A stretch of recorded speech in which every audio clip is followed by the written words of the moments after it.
Bonjour à toutes, bonjour à tous, bienvenue sur Espace Éco qui aujourd'hui s'interroge sur les risques qu'encourt l'économie africaine dans le contexte actuel de pandémie de coronavirus.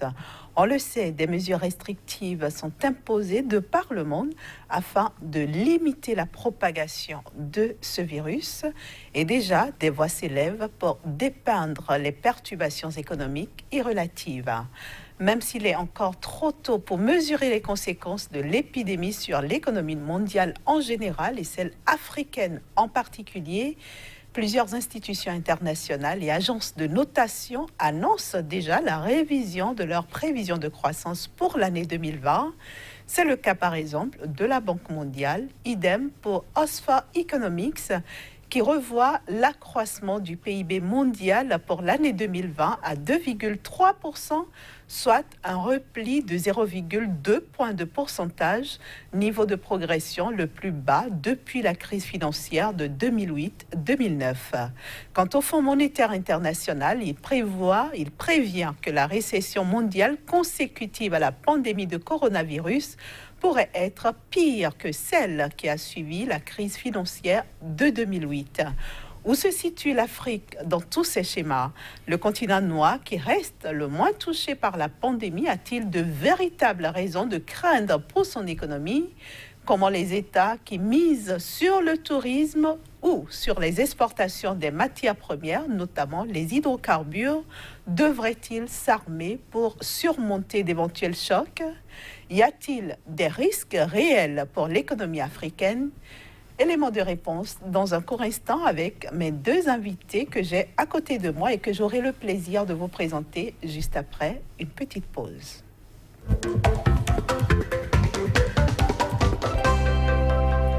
Dans ce débat avec moi aujourd'hui, M. Rodrigue Rustico, directeur général du cabinet d'ingénierie Phoenix Management, auditeur comptable senior également, expert financier et fiscaliste, sans oublier qu'il est aussi le président de l'Association des gestionnaires comptables et fiscalistes du Bénin. En face de lui aujourd'hui, M. Mwankonsé Samuel Abraham, expert en technologie blockchain et crypto-monnaie. Chers invités, merci d'avoir accepté notre invitation et bienvenue. Merci beaucoup. Alors pour commencer, quel regard portez-vous sur la réponse de l'Afrique face à la propagation du coronavirus? Monsieur Rustico. Alors, je vous remercie beaucoup pour l'invitation. Je pense que l'Afrique et le monde entier vit aujourd'hui une crise sanitaire. Et cette crise a d'énormes conséquences sur toutes les économies, et même si techniquement nous sommes beaucoup plus le moins touchés sur le plan économique. Mais aujourd'hui, avec toutes les restrictions que nous sommes en train de subir de part et d'autre, un peu partout dans le monde, souffrons tout simplement que nos économies qui étaient déjà fragiles vont devenir encore beaucoup plus fragiles. Parce que n'oubliez pas, en temps, on était toujours dans une situation de récession et l'année 2020 était en principe une année de chance pour le continent africain, selon lequel il fallait quand même aller vers la relance de l'activité économique. Et voilà qu'un virus vient alors plomber alors cet élan-là.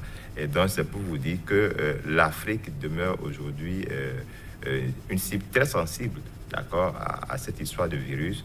Et je pense qu'il faut réfléchir davantage et mettre en place les mesures nécessaires pour qu'on puisse circonscrire rapidement ce mal-là.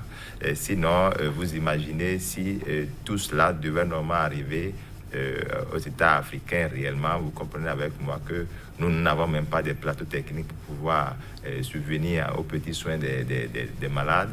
Et donc, les pays à grande puissance qui ont des plateaux techniques énormes, on voit vraiment des humains partir comme si c'est des bêtes.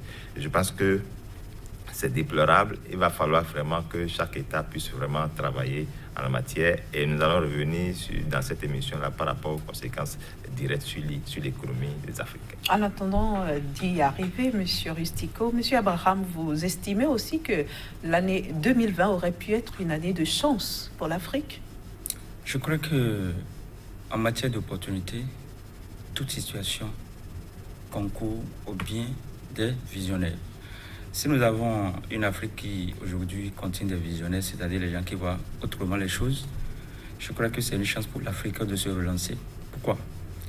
Le système dans lequel nous sommes, le système fiduciaire, à travers ce qu'on appelle la mondialisation, la globalisation, il y a une interopérabilité entre les circuits bancaires. Ce qui fait que si ça casse aux États-Unis, ça casse partout dans le monde. Lorsque ça casse en Europe, ça casse partout dans le monde. Donc si aujourd'hui, nous sommes à cette étape, je voudrais simplement dire que c'est une opportunité pour que les Africains puissent réfléchir autrement, et citoyens, et entreprises, et États. Parce que, qu'on veuille ou pas, nous devons quitter ce système fiduciaire qui est en crise, en agonie, pour aller vers un autre système. Et je voudrais dire déjà que ce qui peut arranger l'Afrique aujourd'hui, c'est de tourner son regard vers la crypto-économie, l'économie numérique. Monsieur Abraham, Monsieur Rustico aussi l'a souligné, certains pays ont opté pour des mesures drastiques allant jusqu'à la fermeture totale de leurs frontières et aussi de leur espace aérien. Est-ce qu'on peut considérer déjà que la crise, elle est là? La crise est là et ça ne date pas de 2020. Ça date de depuis longtemps. Parce qu'en chaque 10 ans, il y a crise. Lorsque vous prenez l'année 2019, c'était l'année de l'éboulement économique, mais les banquiers centraux sont là pour camoufler les choses, teinter ce qui est noir de blanc. Or, tout ce qui est noir et qui est teinté de blanc n'est que du noir. C'est-à-dire quoi? L'or aujourd'hui, l'or physique aujourd'hui est en train de faire quoi? De prendre de l'envol sur les actions, les obligations, la bourse et la finance. Parce qu'on n'a plus confiance en ce système classique. Et aujourd'hui, si on parle des mesures, je vous en prie, la crise économique de 2020 a été bien préparée, savamment préparée. Mais c'est le peuple qui va en pâtir malheureusement. Donc aujourd'hui, les dispositions qui sont en train d'être prises, c'est juste pour tenter de juguler, mais personne, sauf Dieu, personne ne peut quoi que ce soit face à cette crise. Donc je voudrais vous dire que à ce stade, nous devons revoir les choses autrement. C'est tout ce que j'ai à dire. Alors, Monsieur Rustico, vous estimez aussi que cette crise était prévisible?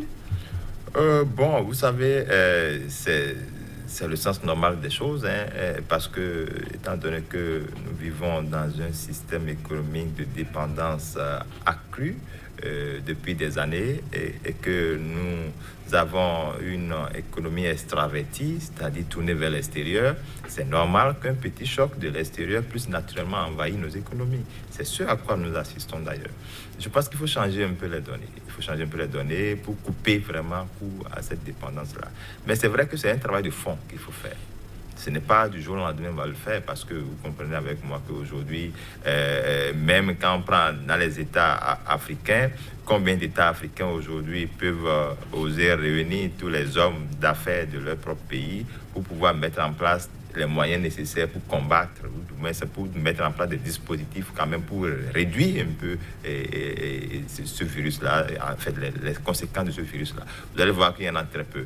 Et c'est là où il faut saluer par exemple le Nigeria, qui a pu quand même réunir les hommes d'affaires du Nigeria qui disent non, on n'a pas besoin de l'aide de l'extérieur pour pouvoir mettre en place des dispositifs pour pouvoir limiter les dégâts lors de ce virus-là. C'est ça en fait qu'il faut. Et ça commence par venir à ce niveau-là. Donc l'un dans l'autre, il faut qu'on puisse travailler pour couper vraiment, d'accord, ce cordon ombilical qui existait depuis des années et qu'on n'a pas pu travailler pour couper.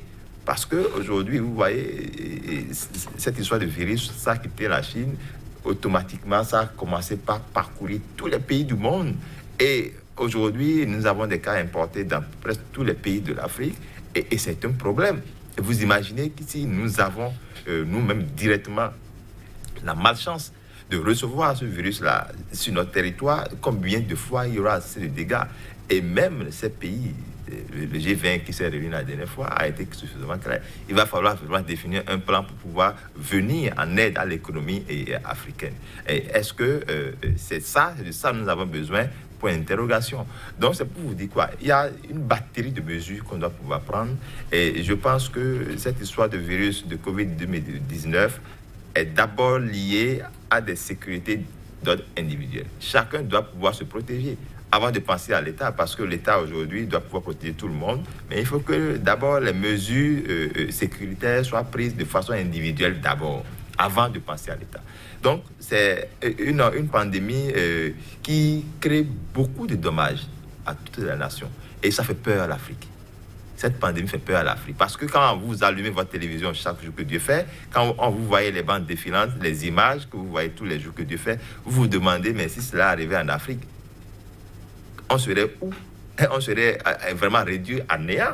On serait réduit au néant carrément. Donc, il va falloir vraiment revoir les choses parce que nos frontières sont très perméables. D'accord? Difficilement, certains pays ont fermé leurs frontières, sachant que le virus ne connaît pas de frontières. Le virus peut passer partout pour rentrer dans votre pays. Et donc, il faut prendre des mesures. Et vous voyez combien de fois cela ne peut que jouer sur l'économie africaine. Aujourd'hui, nous avons une économie qui est tournée vers l'extérieur. Nous nous basons sur les exportations. Voilà qu'on a fermé les frontières. C'est un problème. Et pour pouvoir venir au secours des malades, par exemple, nous avons des médicaments. Il faut que les médicaments qui sont encore à l'extérieur, voilà que les frontières sont fermées. Vous voyez, autant de choses. Donc, ce qui fait qu'aujourd'hui, même les pays africains étaient dans une situation très difficile pour pouvoir fermer les frontières. Parce qu'ils se demandent, mais si on ferme les frontières, comment on va faire pour pouvoir gérer telle situation? Donc, vous voyez, il y a la peur parce qu'on n'a pas les moyens pour pouvoir le faire. Et il y a certains pays aujourd'hui qui sont vraiment stricts en la matière. Donc, on dit qu'on va faire un service minimum des frontières. Dans le service minimum, le virus ne connaît pas le service minimum. Le virus va filtrer naturellement au niveau du service minimum. Donc, c'est pour vous dire quoi? Si on n'a pas les moyens de faire face à ce virus-là, il faut faire beaucoup attention. Parce que ce qui se passe dans les pays développés, si jamais cela arrive ici, j'insiste là-dessus, c'est que l'Afrique va disparaître. Et que Dieu nous épargne vraiment de cette situation-là. Et je pense que les autorités doivent pouvoir travailler davantage et rassurer les gens. Surtout rassurer, parce qu'il faut apaiser la population. Aujourd'hui, maintenant, vous passez partout. Et avant de venir dans vos studios ce matin, déjà, quand moi je jette un peu de coup d'œil, vous allez voir chaque entreprise, chaque entité, chaque boutique a mis en place son dispositif. Mais pourquoi? Parce qu'on a compris que cette pandémie-là, attention, ça ne connaît pas noir, ça ne connaît pas blanc.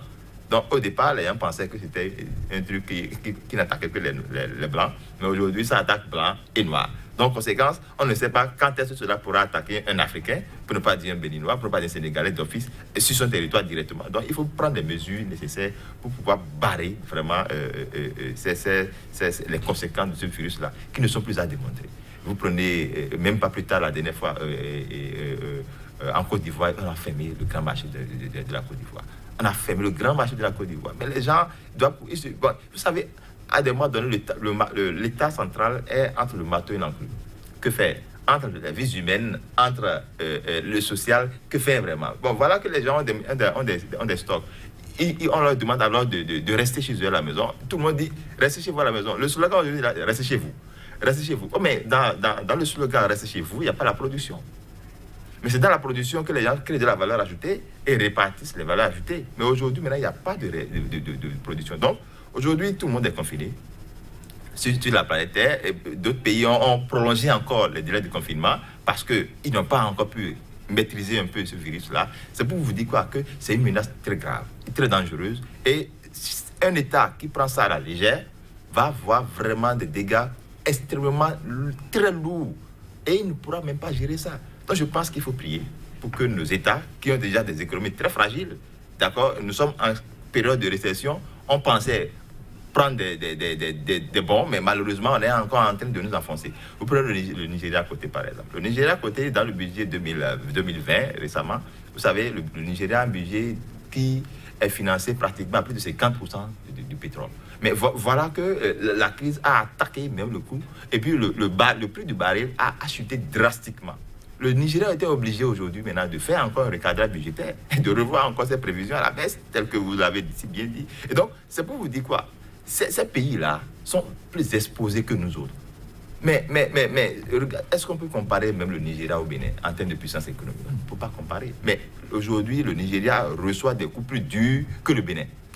Vous imaginez? Donc, il vaut mieux alors que ces pays-là prennent les dispositions nécessaires pour pouvoir faire face vraiment à cette pandémie-là qui vraiment cause d'énormes dégâts.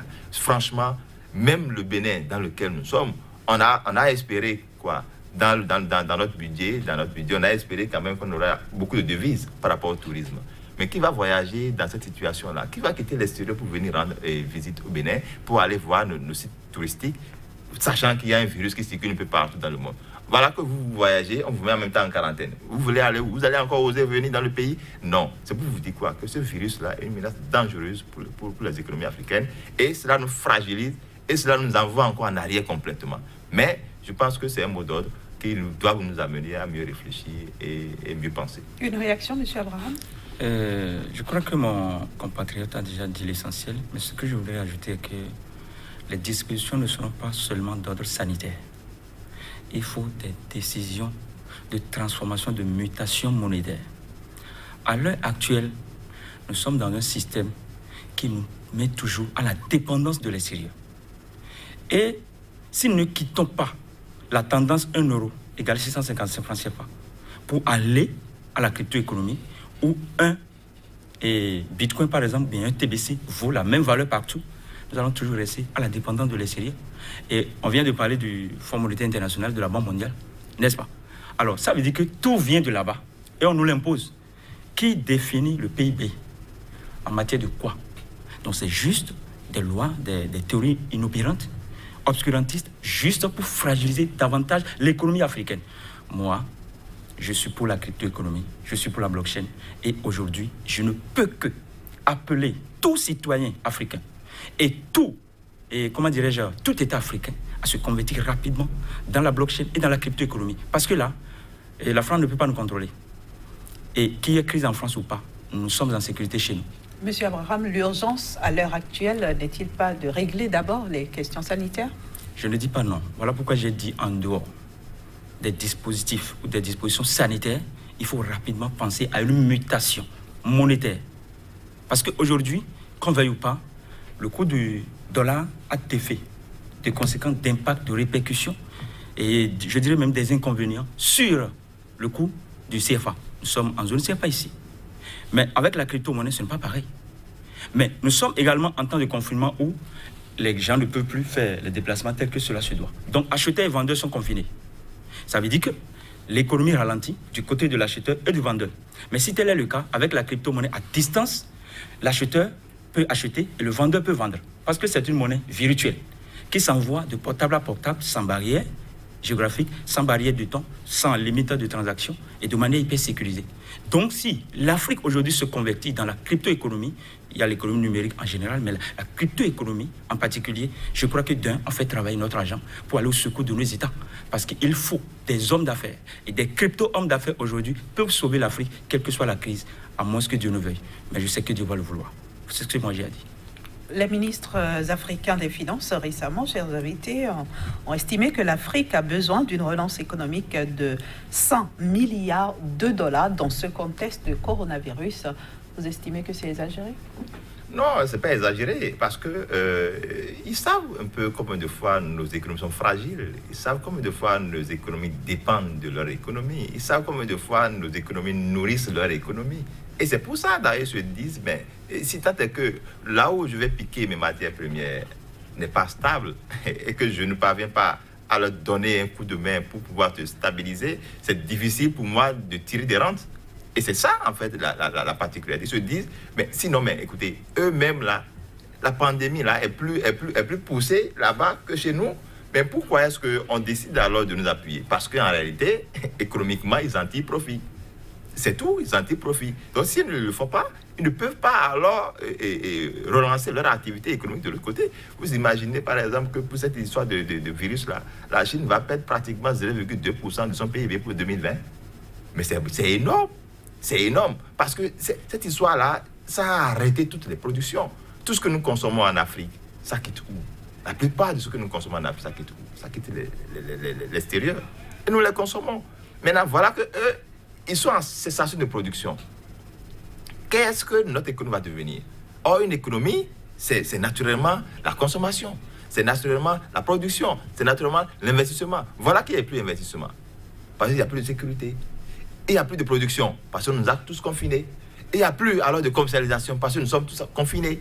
Mais dans ce cas-là, ces pays-là qui tirent leur profit dans nos économies respectives sont obligés alors d'avoir un plan d'aide pour le continent africain. C'est pour ça, d'ailleurs, ils sont en train de courir pour pouvoir faire ça. Et je pense que c'est peut-être une opportunité pour l'Afrique de dire, cette fois-ci, comprenons que nous avons des potentiels, que nous devons normalement entretenir. Nous devons mettre en place des mesures très étroites, très liées à nos économies, pour pouvoir alors sécuriser nos investissements. Aujourd'hui, dès que vous avez votre économie qui est tournée vers l'extérieur, lorsque l'autre est en train de tousser, vous êtes carrément dans le coma. Et c'est ce qui nous arrive, naturellement. Les pays développés sont en train de tousser, mais nous, en tant qu'État africain, nous sommes carrément dans le coma. Vous voyez, vous imaginez la suite d'un coma. Et donc, je pense qu'il faut réfléchir, échanger les données, échanger les agrégats macroéconomiques pour que nous puissions avoir des agrégats propres à nos réalités. Vous parlez de sécurisation des investissements. Bien sûr, c'est important. Monsieur Abraham, tout à l'heure, préconisait la crypto-monnaie. Oui. Vous pensez que c'est une option? C'est une option. Parce qu'aujourd'hui, c'est vrai que la belle preuve, dans cette situation de crise, qu'est-ce qui se passe dans les pays développés? C'est le système de télétravail qu'ils ont développé. Bien sûr. Ils ont commencé par travailler depuis leur maison. Est-ce que nous avons les moyens nécessaires pour commencer par travailler depuis nos maisons aujourd'hui? Est-ce que toutes les entités ont les moyens nécessaires pour travailler depuis leur maison? Mais eux, ils ont les moyens. Ils ont commencé déjà par rester chez eux à la maison pour travailler. Donc, les employés ne bougent plus. Chacun est chez lui à la maison. On travaille par télé. La dernière fois, même la séance du G20, qu'est-ce qui s'est passé? Ils ont fait ça par vidéoconférence. Bien sûr que oui. Ils ne se sont pas vus. Donc, ils savent quand même qu'aujourd'hui, la technologie devait jouer un rôle très important au niveau de l'économie. Donc, l'économie numérique aujourd'hui, c'est une chance pour toute l'Afrique. Mais si on ne sait pas prendre le bon côté de l'économie numérique, nous allons rester là. Ils vont toujours créer la dépendance. Nous allons toujours dépendre d'eux et on ne pourra jamais s'en sortir. Et donc, moi, la belle preuve, dans mon cabinet aujourd'hui, je ne peux pas travailler à distance, à part les plateformes sur lesquelles je peux échanger, mais eux, ils font du réel. D'accord? C'est comme si votre employé en face de vous, il vous commande et vous travaillez directement. Mais ici, nous n'avons pas ces moyens-là. Et donc, vous voyez combien de fois, c'est des gens, quand ils vont finir peut-être d'utiliser ces technologies, ils vont nous les renvoyer. On va courir alors pour aller les récupérer, sachant qu'eux, ils vont commencer par courir pour aller encore vers d'autres modèles de technologie. C'est pour vous dire quoi? Que l'Afrique dort. L'Afrique dort, tout simplement. Et l'Afrique n'est pas encore peut-être très conscient de ses faiblesses. Et ignore un peu ses potentialités. Vous savez, les pays développés ne sont rien sans l'Afrique. Nous constituons leur matière première. Tout ce qu'ils font, ils dépendent de nous. Et c'est pour ça qu'ils ont mis en place ce plan d'aide-là. Sinon, ils ne le feront pas. Sinon, pas d'intérêt sur notre économie. Mais vous pensez que les pays développés ont d'amis? Aucun pays développé n'a d'amis. Il n'a que des intérêts. Il n'a que des intérêts. Donc, tous les pays développés qui vont se réunir, vous dire, ils vont nous assister, ils vont nous appuyer, ils ont leur intérêt derrière. Sans intérêt, il n'y a pas de financement qui pourrait vraiment venir de l'extérieur. Alors Samuel Abraham, si tant est que l'économie numérique est une chance pour l'Afrique, pourquoi cette réticence justement à l'adopter? Vous savez, nous sommes dans un contexte où c'est ce qui vient de la bouche du président, en tout cas d'une autorité politique, qui est beaucoup plus accepté. Et si ce que moi, j'ai l'habitude de dire sur les chaînes, radio, télévision, ou bien dans les journaux écrits, si c'est le président de la République, je prends le cas du Bénin, le président Patrice Talon, qui prend 30 secondes juste pour prononcer le mot crypto-monnaie, c'est une bonne chose. Vous pensez qu'on serait encore à cette étape? Mais justement, maintenant, pourquoi nos dirigeants, c'est toujours la dépendance. Ont cette réticence? Alors, j'ai écrit à la BCEAO et mon souhait est que la BCEAO n'attende pas la France, qui depuis avril 2019 s'est déjà convertie dans la crypto-monnaie. Après l'appel de Christine Lagarde le 14 novembre 2018 à Singapour, j'ai demandé à la BCEAO de ne pas attendre la France pour que nous puissions avoir un système crypto-monétaire qui est propre à nous. J'ai également écrit au ministère de l'économie et des finances. Je n'ai pas eu de feedback retour, ni de la BCEAO, ni du ministère de l'économie et des finances. Mais, qu'est-ce que j'ai appris? J'ai appris que le Bénin à lui seul ne peut pas prendre une décision parce que le Bénin est géolocalisé dans un contexte du mois d'espace et à lui seul ne peut pas lancer sa propre crypto-monnaie ou bien prendre une décision unilatérale par rapport à l'adoption massive de la crypto-monnaie. Et celle qui me parlait le jour-là m'a dit, bon, quand on prend le cas du Rwanda, la banque rwandaise, la banque centrale rwandaise est autonome, indépendante. Donc déjà, elle a pris des dispositions pour s'engager dans l'émission et l'adoption de la crypto-monnaie, même une crypto-monnaie nationale. Le Ghana est en train. C'est ce qu'on a fini par m'expliquer. Ça veut dire quoi? C'est la zone francophone africaine qui est toujours dépendante. Regardez le Nigeria tel que notre compatriote vient de le dire. Le Nigeria a pris des mesures qui n'engagent que lui, mais au profit de son économie. Mais vous pensez que le Bénin peut faire comme le Nigeria à l'heure où nous sommes? Pourquoi le Bénin a tardé à fermer les frontières ou bien à prendre les décisions du confinement? C'est toujours la dépendance. Et aujourd'hui, nous devons cesser avec l'extérieur. Nous devons cesser avec l'Europe. On doit rompre avec l'Amérique. Parce que sans nous, l'Amérique n'est pas. Sans l'Afrique, l'Europe n'est pas. Donc il faut alors quoi? Que les États, les autorités politico-administratives puissent quand même dire quelque chose par rapport à la crypto-monnaie. Autrement, c'est des autorités qui ne sont pas là pour l'Afrique. Mais je sais que ça vient. Parce que j'ai appris, quand on va dans Google, on tape BCAO, 21 mars 2020. BCAO, 21 mars 2020. On lit déjà que la BCAO a pris une décision selon laquelle elle s'engage à signer désormais des accords de partenariat avec des sociétés émettrices des entreprises, émettrices des monnaies virtuelles, afin d'habituer les populations à ce qu'on appelle les paiements, aux paiements digitaux. Donc c'est déjà une avancée. Ça veut dire quoi? Ça vient. Donc, madame la journaliste, moi je pense que je ne peux pas, avec ma monnaie privée, impacter l'économie béninoise du coup, ou bien l'économie africaine du coup. Mais c'est lorsque l'État peut-être verra que ce que je dis est bon et va m'accompagner en disant on prend telle décision pour que les gens soient rassurés. Parce qu'on m'a toujours dit, ce que vous dites là, est-ce que l'État connaît ça? Vous comprenez? Est-ce que Donc c'est pour vous dire que le légalisme a tellement tourné la tête de l'Africain vers son malheur. Et aujourd'hui, les gens sont en train de comprendre parce que vous prenez la crypto-monnaie, c'est d'abord une monnaie refuge, mon compatriote. Vous mettez peu aujourd'hui, vous gagnez beaucoup demain. Mais si 1000 Béninois, 1000 Africains arrivent à être triadés dans la crypto-monnaie, mais c'est eux-mêmes qui vont financer l'économie africaine. Ce ne sont pas les Occidentaux qui viendront. Non. Et moi, je dis à cette étape, à ce stade, on n'a plus besoin des Occidentaux. Pas même pour relancer, ce n'est pas question de relance. Pour bâtir l'économie africaine, on n'a pas besoin des Occidentaux. Parce que nos ressources naturelles sont pour nous, mais malheureusement, tripatouillées, dépouillées, pillées par le système 1 euro égale 655 francs CFA. Nous devons quitter ça. Maintenant, je reviens aux transactions. Madame la journaliste. Très rapidement, s'il vous plaît. Nous sommes ici, vous et moi. Nous sommes des marchands. Mais nous avons des clients de par le monde entier. En confinement, qui peut venir vers nous? Personne.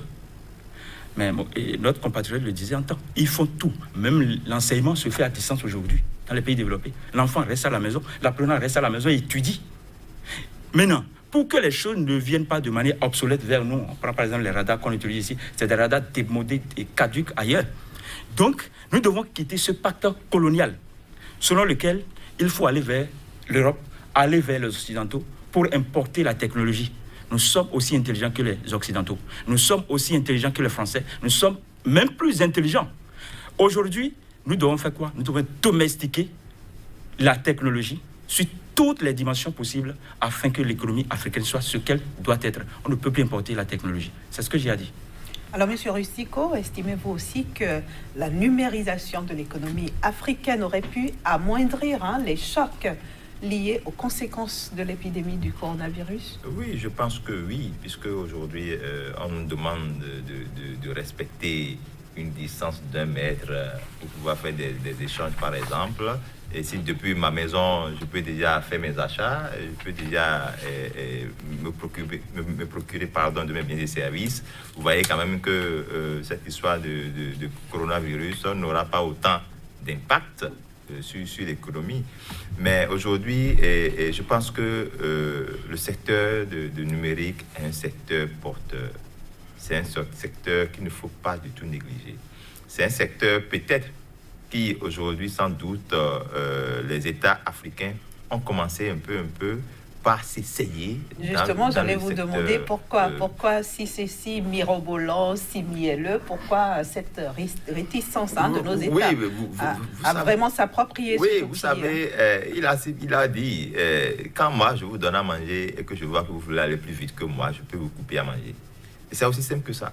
Vous savez, quand les autres, ils ont déjà dépassé ce niveau-là, en fait. Mais nous, on n'a même pas encore démarré. C'est maintenant que nous voulons démarrer.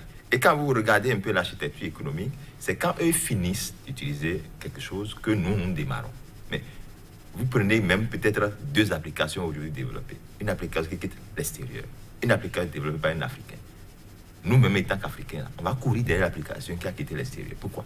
Parce que nous n'avons pas confiance en ce que nous-mêmes nous développons. C'est d'abord ça. Et pour arriver à réussir vraiment sur le plan de la numérisation, il faut absolument un changement de mentalité. Il faut que dans la tête des Africains, là, ça change. Si ça ne change pas, on va beau déployer des applications, on va beau déployer des espaces numériques, mais ça ne donnera pas. Parce que le blanc a déjà mis ça dans la tête de l'Africain que ce qui est bon là, ça quitte chez moi. Et ce concept-là nous a suivis. Tous les pays colonisés par les Français, vous voyez, leur ventre là, c'est carrément tourné vers la France. Si vous voulez vous laver, vous devez demander l'autorisation. Si vous devez vous habiller, vous devez demander l'autorisation, et ainsi de suite. Parce que vous vivez aux dépens d'eux. Mais ça, dans cette histoire de parité, c'est tout un problème. C'est un lien. On nous a liés depuis des années, et nous sommes toujours dans ce lien-là. Mais si je reviens au niveau des États de l'Afrique, mais il leur manque un peu d'audace. Il faut qu'ils se regroupent, il faut qu'ils se décident. Vous savez, c'est une question de décision politique. Il faut qu'on s'entende. Et c'est pour ça que je regrette la mort de certains hommes d'État africains qui ne sont plus là aujourd'hui. J'appelle par exemple la mémoire de Kadhafi, qui était vraiment un homme qui pourrait vraiment oser dire, écoutez, moi, je veux telle chose. Mais aujourd'hui, dans nos États africains, qui va oser dire telle chose et il se dit, ah, je suis dépendant de tel pays, si j'ose dire telle chose, ils vont me fermer les opportunités et je ne pourrai pas alors subvenir aux besoins de ma population. Et tout ça, on a laissé la production locale et on pense que c'est l'extérieur qui va venir développer alors nos économies. C'est une erreur grave. Je pense que chaque État a sa souveraineté. Chaque État, nous pouvons aller naturellement en fonction de nos moyens. Il y a des États aujourd'hui qui n'ont pas besoin de l'aide de l'extérieur avant de développer certaines activités données. Aujourd'hui, la numérisation aujourd'hui vous permet de faire beaucoup de choses. Mais écoutez, si on est venu là aujourd'hui et que les plateformes que nous avons l'habitude d'utiliser, c'est sur ces plateformes-là qu'on s'est échangé rapidement et on s'est convenu des rendez-vous, tout ça pour être là. Mais avant, ce n'était pas le cas. Mais eux ne sont plus à ce niveau-là. Ils ont dépassé ce niveau-là. Donc c'est pour vous dire que nous sommes là pour accepter les reliques, tout ce qui reste, d'accord, de la chaîne économique de ces États-là. Et c'est maintenant que nous prenons ça comme des neufs. Vous prenez aujourd'hui dans les États africains, combien d'Africains aujourd'hui peuvent s'offrir un véhicule flamand neuf? Non, très peu d'Africains. Mais vous allez voir quand même ces États européens-là qui vont nous envoyer toujours les véhicules qu'ils ont fini d'utiliser. Et nous-mêmes, là, on va courir pour aller acheter, pour dire on vient d'acheter un nouveau véhicule. Et c'est dans ça que nous sommes. Nous sommes des consommateurs en Afrique. Voilà. Tout simplement. Nous sommes des consommateurs en Afrique. Et ça, c'est dangereux. Quand vous êtes dans un système de consommateurs, d'accord, dernier degré, vous ne pouvez pas vous développer. Parce que ça, vous dépendez naturellement des autres. Vous dépendez des autres. Et dans ce contexte-là, vos agrégats économiques là, dépendent naturellement d'eux. On va vous parler de PIB, on va vous parler de tels agrégats, mais tout ça, là, ça dépendra d'eux parce que la bonne partie des richesses là, provient de là-bas. Vous voyez, tout ça, c'est des problèmes qu'il faut régler. Et je pense que par la grâce de Dieu, bon, on va toujours l'invoquer. Il faut qu'ils parviennent à éclairer les dirigeants des États africains pour que ensemble puissent se réunir pour décider vraiment du sort de l'Afrique. Justement, M. Abraham, comment finalement pousser l'Afrique à se réveiller? La première des choses, chaque État africain doit se démarquer du Fonds monétaire international de la Banque mondiale, comme l'a fait le Ghana. Le Ghana. Fin 2018, début 2019. Chaque État africain doit se démarquer de cette mafia, escroquerie légalisée, Banque mondiale et Fonds monétaire international. Deuxième chose, chaque citoyen africain constitue une partie intégrante de l'État africain. Si je considère que l'Afrique est un État, ça veut dire quoi? Si moi je suis là, il y a des institutions. On parle du législatif, on parle du judiciaire, on parle de l'exécutif. Mais en dehors de tout ça, il y a les citoyens, il y a le peuple. Le peuple doit s'engager à temps. Pourquoi? Parce que ce n'est pas un président de la République qui envoie quelqu'un se marier avant qu'il ne se marie. Chers compatriotes, ce n'est pas une autorité qui dit « va envoyer ton enfant à l'école forcément, fais accord, organise les fêtes d'anniversaire, va acheter tel produit et au marché ». C'est soi-même, parce que ça c'est à soi. Je voudrais dire ceci. Chaque Africain n'a qu'à savoir que la seule monnaie qui va nous sauver, c'est la crypto-monnaie. La monnaie cryptée, cryptographique, basée sur la blockchain, qui permet à chaque personne de créer son compte, de gérer son compte par elle-même, de faire les transactions à distance, 24 heures sur 24, sans barrière géographique, sans intermédiaire, à peu de frais de transaction ou à frais de transaction relativement faibles et de manière hyper sécurisée, car la blockchain est une technologie inviolable, infalsifiable.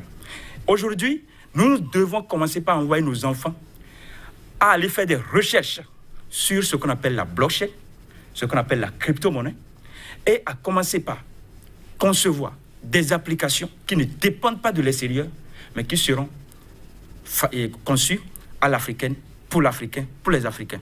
Alors, qu'est-ce que je veux dire par là? Pensons autrement l'économie africaine et que la blockchain, qui est aujourd'hui transversale, parce que la blockchain n'est plus seulement dans le système financier. Aujourd'hui, quand vous allez au Ghana, avec la question du cadastre, c'est une blockchain qui régule tout. Quand vous achetez une parcelle de terre aujourd'hui au Ghana, sachez que vous avez une clé privée et personne ne peut plus passer derrière vous pour aller revendre cette parcelle.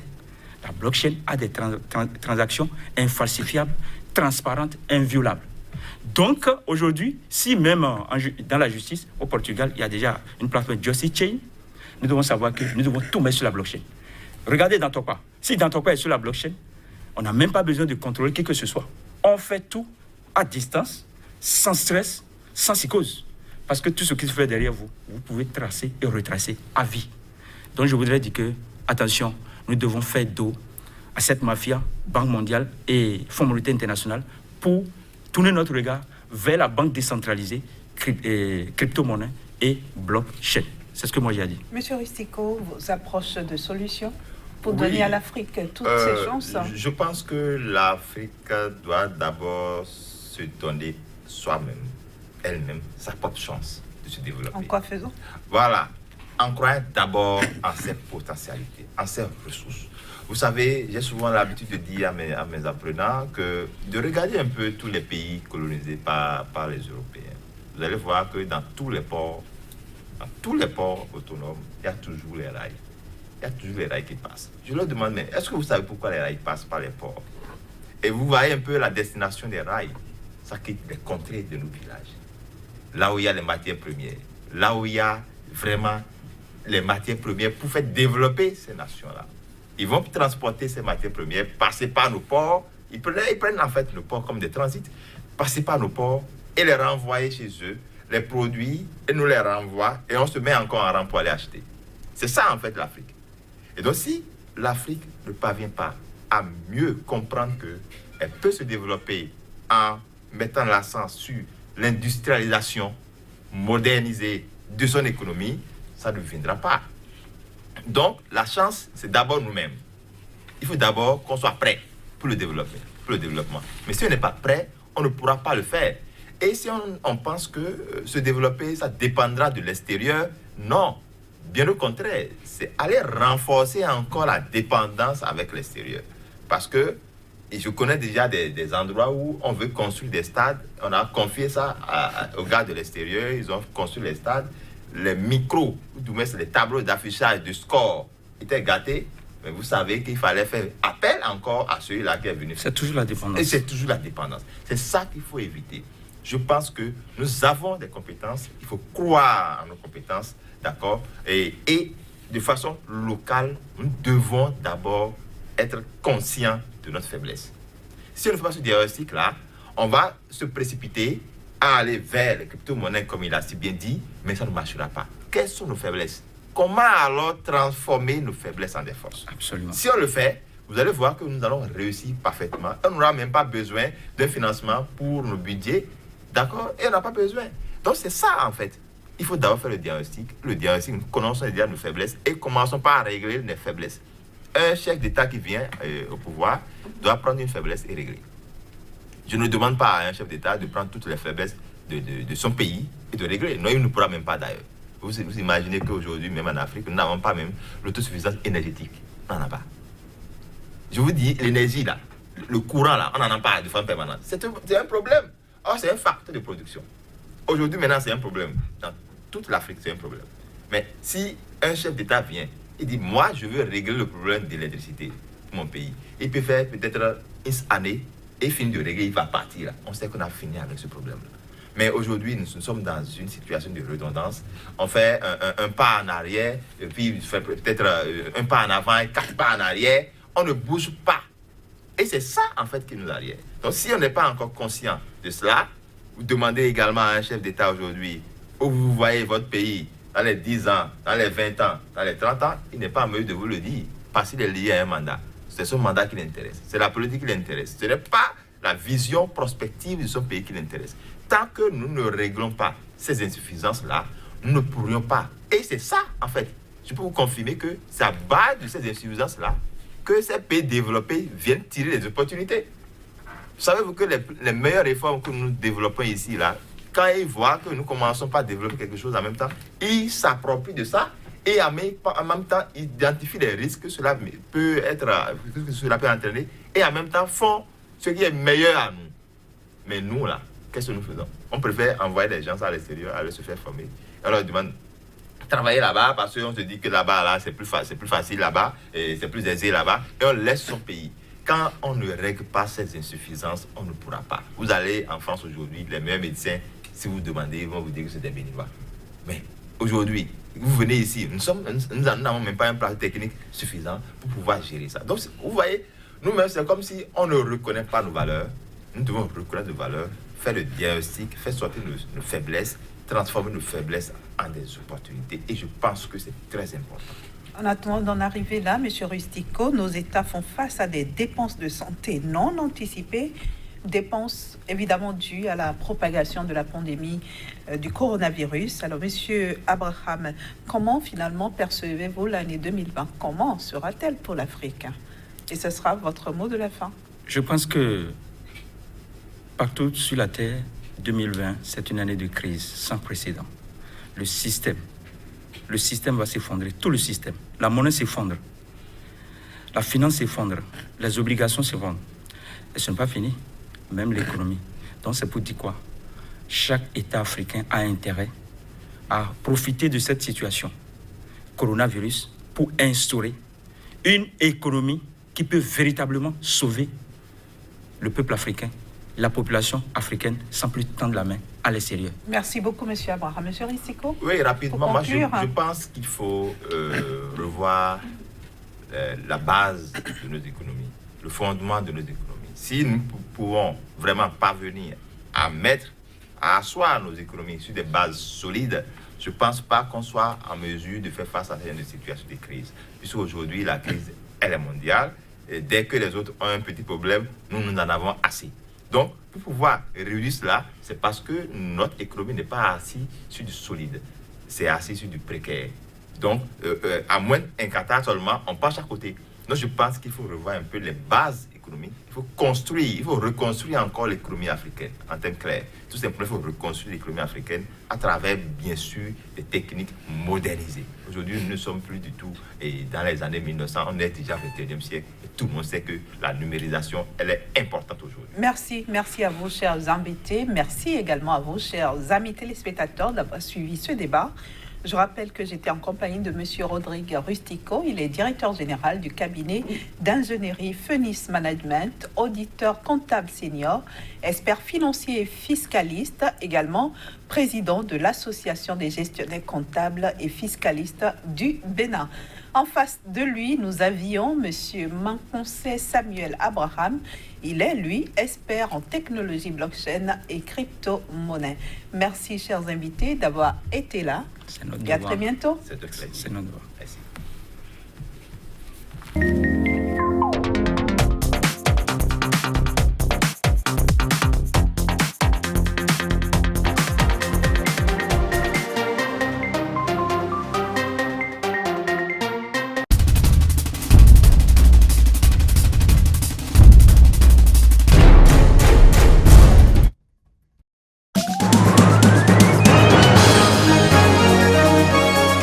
Bienvenue à tous et merci de nous suivre sur Sika TV. Nous commençons par la Côte d'Ivoire. Les autorités se mobilisent pour prévenir l'entrée du virus.